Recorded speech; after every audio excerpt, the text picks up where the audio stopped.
Good morning, everyone. Once again, it's Bob Branch here bringing you another edition of the Daily Devo. And I'm just thrilled that we get to walk through these things together, that God is knitting our hearts together through these times that we have, and that these have been an encouragement. So many of you have communicated that to you. I communicated that to me. I just want to encourage you that if these are a benefit to you, share them with some people that might be a benefit to as well. I'm not trying to grow a following. We're just trying to minister the grace and the love of God to people in a very real and material sort of way. Now, we've been talking about this idea that we are now God's co-workers. This comes from 2 Corinthians chapter 6, verse 1. We went back further into Jesus' life, that Jesus is in partnership with his Father constantly. He's not doing anything that the Father's not doing. He's not sharing or saying anything that the Father's not saying. We talked about this idea of that God has prepared us in advance to walk in these works, to be active in partnership with him, and that the kind of the two categories of the sacred and the secular, those just are really not the kind of categories that the Lord sees things through, that the Lord is penetrating and moving in all kinds of different directions all the time, everywhere, and that if you and I are even remotely tuned in, that the Spirit of God will say, the Father will get our attention and say, hey, engage with me here. I've got some people that I want you to meet today. I've got some people that I want you to serve today. I've got some people today that I want you to meet their need. I've got some people today that need the resources that you have. I've got some people today that I want to bring your way that will experience my love through you. And all of these things are pictures of our partnership with him, just like Jesus was partnered with the Father. Now, sometimes I think these things can be Superman kind of encounters where you have a testimony and you're like, wow, that was awesome. That was one of the best experiences of my whole life. But most of the time, throughout every single day, these kind of encounters are more Clark Kent. They're just more subtle. They're more easy. They're not, it's like not like I can count the level of major victories, on my hand in one instant. No, actually what's ended up happening is I'm just participating with God in all of these things, in all the fine texture of life. He will show you what he's doing if you're looking. He will show you what he's doing if you're looking. Say it with me. He will show you what he's doing if you're looking. So we're trying to get some imagination in terms of what this actually might look like. And I think one of the things is, this is a little bit more subtle, but it's so powerful, is that when you're asking God to show you what he's doing, he will cause you to actually see people.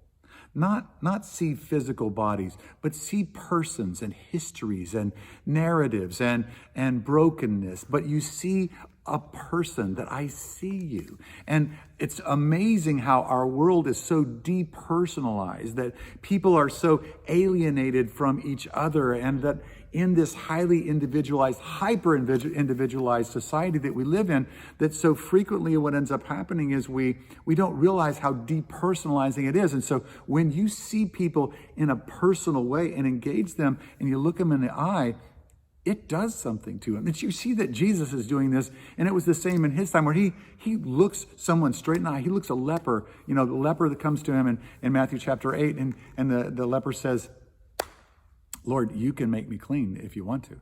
If it's your will, you can make me clean. And Jesus said, I am willing, be clean.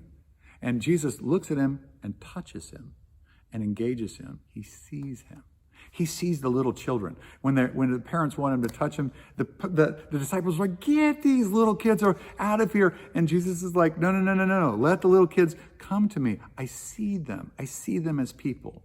Another thing that you'll do as you calibrate yourself to looking for and finding and engaging what God is doing is you'll start to see situations where reconciliation is needed, and you can be a peacemaker. And in your work or in your school, as people are getting aggravated with each other and they're alienating from each other and they're dividing and those different things, we become peacemakers. We become the glue. We become have you thought about what's going on inside of them that they might have reacted that way? And we act as peacemakers. And because we're peacemakers, we bring the peace of God into all kinds of different arenas. Again, not every time do I say, oh, here's Jesus' signature on it, Jesus Christ. But I would say, this is, God is really not for the division thing that's going on here. So let's talk about that. What's going on inside of you? What's going on inside of them? And remarkably, in all kinds of even secular situations, that kind of work really matters. And then humbling ourselves in places where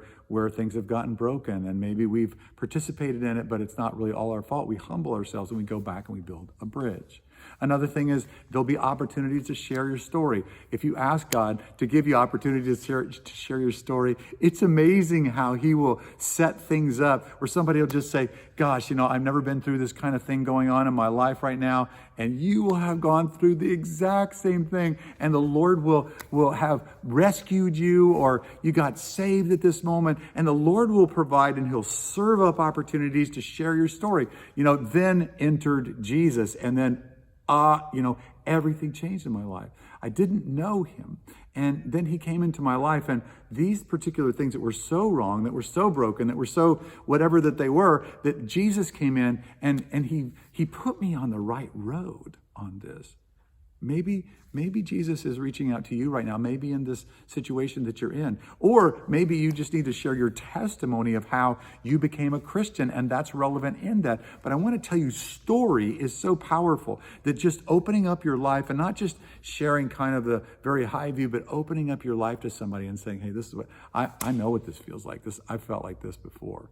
And you share your story, and then how God was the difference maker in your story. And then lastly, I would say you can share your story, but I think that also the Lord will lead you to share your resources as well. If you put a $20 bill in your pocket and you say, Lord, find somebody that needs this and put me in their life today, you'll be surprised at how many opportunities that end up coming because of that. So here's what we're talking about. Asking the Father, what are you doing here? Not what are you doing here, but Father, what are you doing here in this situation, and in this person's life, or in this neighbor's life, or in this hard circumstance, or in this divorce, or in this family squabble? What are you doing here? And I want to know, and I want to be able to join you in work already in progress. And then another question to ask then is, how can I express your love in this situation? Again, he will show you what he's doing if you're looking.